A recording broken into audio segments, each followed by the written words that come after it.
name is Dave Driver. I work as a mortgage broker and I have for about 8 years now. I also do some real estate investing, which I got into about 4 years ago. And I really kind of pride myself a lot on just mortgage strategy. Really just kind of putting people into position to benefit from leveraging the equity in their houses to do different types of investing, and most likely that relates to real estate investing. That's perfect. That's one of the main reasons that I enjoy working with you, is you actually understand real estate investing. I've worked with mortgage brokers before who understand getting mortgages for people, because generally a person gets a house mortgage maybe once every 5 years, right? So it's a total different ball game when you're getting mortgages for rental real estate, isn't it, Dave?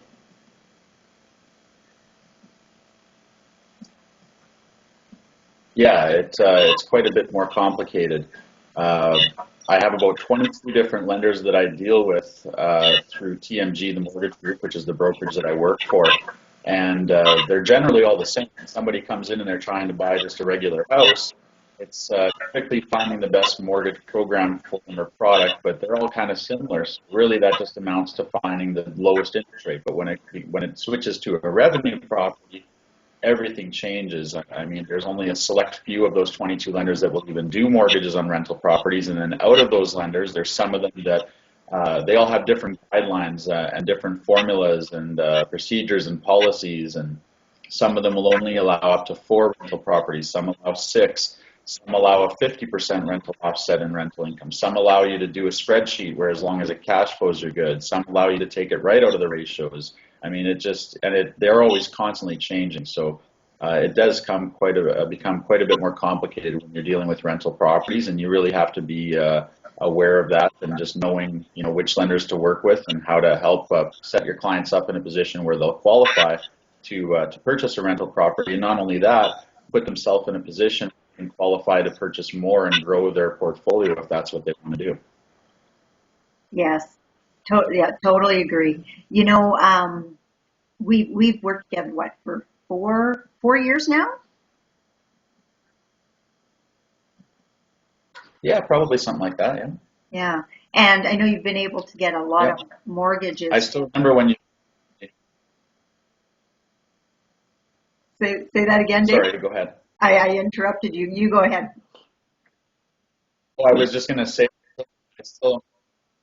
Okay. No, I was just going to say, I still remember when I first got that initial call from you. I'd met you from the real estate investing forums and kind of talked to you here and there. And I was just getting a coffee at Robin's Donuts. I remember, it's kind of like, where were you when this happened? But I remember when I got the phone call from Edna Keep, getting the opportunity to work on a deal for her and kind of impress her. And I kind of, took the opportunity and ran with it. And I mean, since then we've had a very close working relationship. And yeah, I just wanted to tell you, I just still remember when you first called me there, so it was kind of cool. Oh, that's interesting. That's good. Well, go ahead. We have found that mortgage rules have actually changed a lot, even in the last year or so. Can you expand on that a little bit?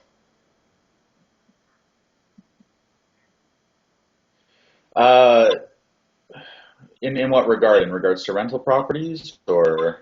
Well, yeah, because it used to be that we could get, well, I know when I first started buying rental real estate in 2007, we got some rental properties with 5% down, and only 2 though. And then I think we actually have personal mortgages, like 10 of them, before we started bringing in joint venture partners. And that's all changed, hasn't it?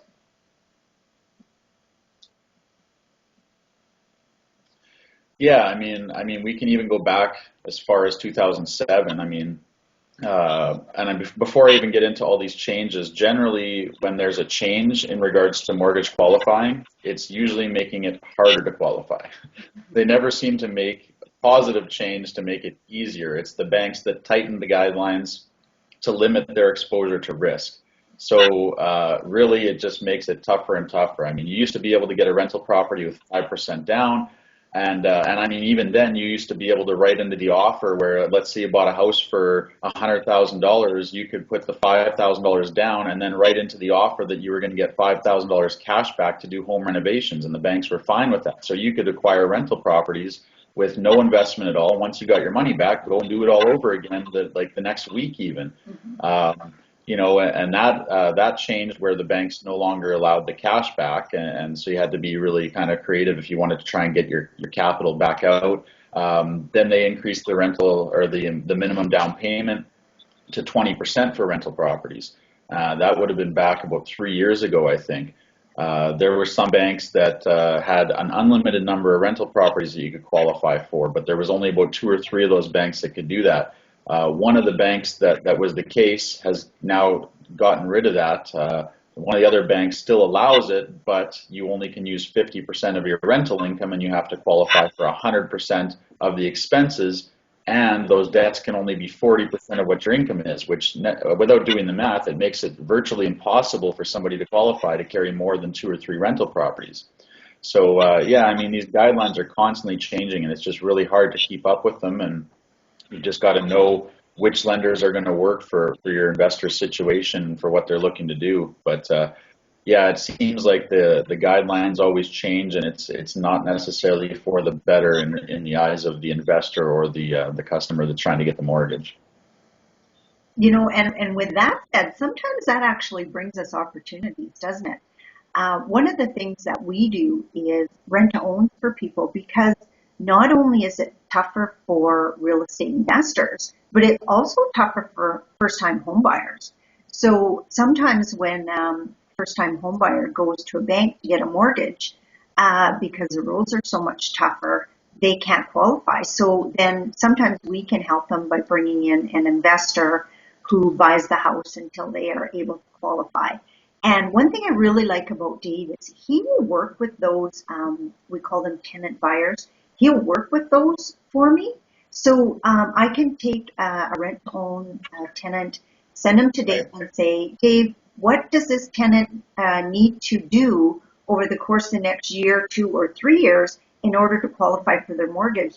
And he sits down with them, he explains exactly what they need to do. And I've really noticed that this really helps our success rate on closing the rent-to-own deals. Right, Dave?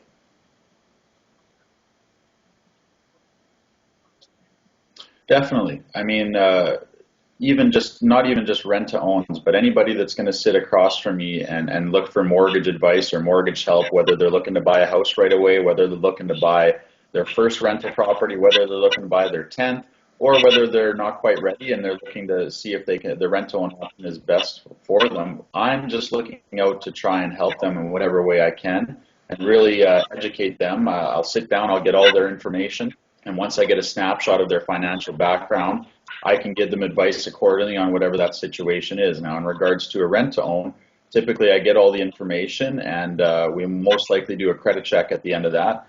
And I will set them on a path to be able to qualify for a mortgage and give them a very legitimate time frame, whether they're a year away, whether they're 2 years away.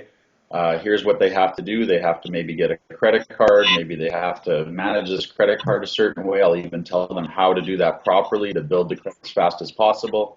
Maybe they just need to save a bit more of a down payment. Maybe they need a bit more work stability or need to show more history. I mean, whatever the situation is, I will kind of just coach them along the way to kind of help them get there. And I mean, again, it doesn't cost them anything either, which is another great thing in my job, which I'll expand on a little bit. But I mean, the way that I do get paid is if we do place a mortgage, the banks pay me for sending them that business.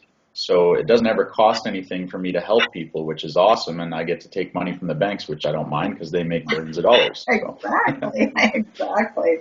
That's actually one reason that I enjoy working with mortgage brokers too, because they have the incentive to find your mortgage. It's different if you go to your local bank, their salary, I don't know, they might get some commission, but generally their salary, it's like, oh, yours look like it's going to be too tough for me to get. I'm not even going to bother. Whereas with the mortgage broker, they only get paid if they get you one. So they might try 2 or 3 different lending institutions before we're actually approved. Isn't that also correct?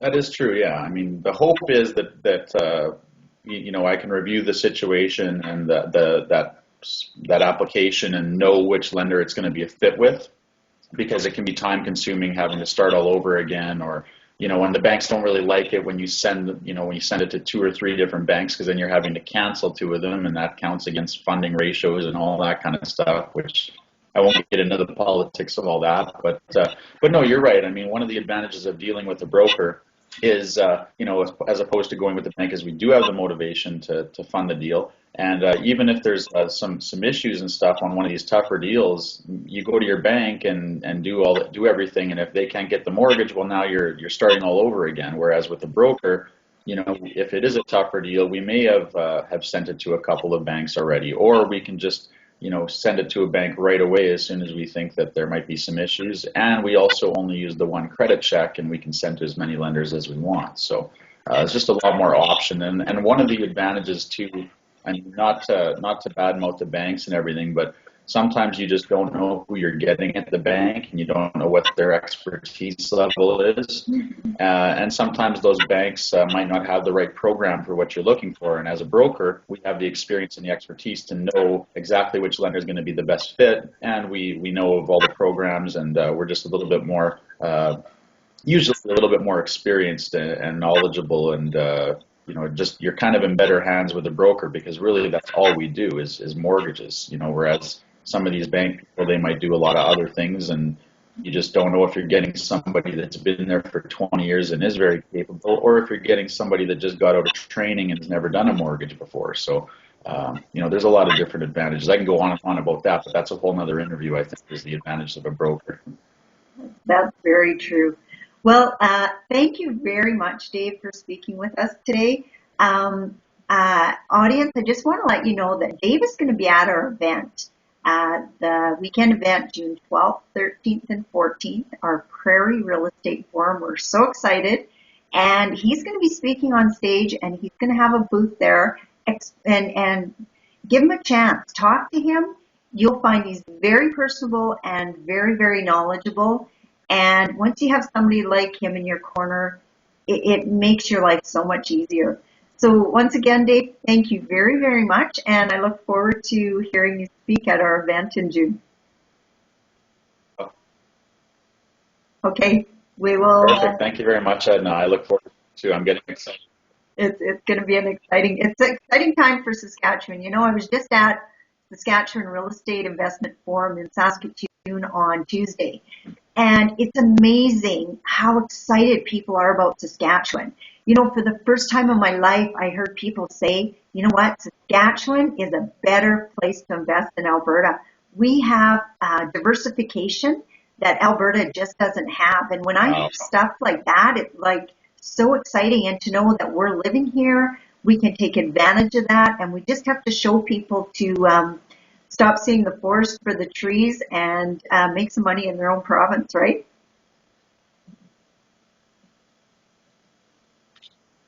Awesome. Yeah, no, it's exciting that we have this opportunity now, because we were always such a have-not province. Now we're a have province. It feels good, right? It's so exciting.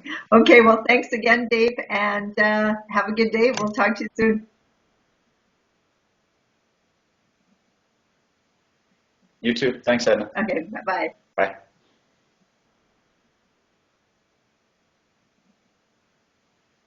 You too. Thanks, Edna. Okay, bye-bye. Bye.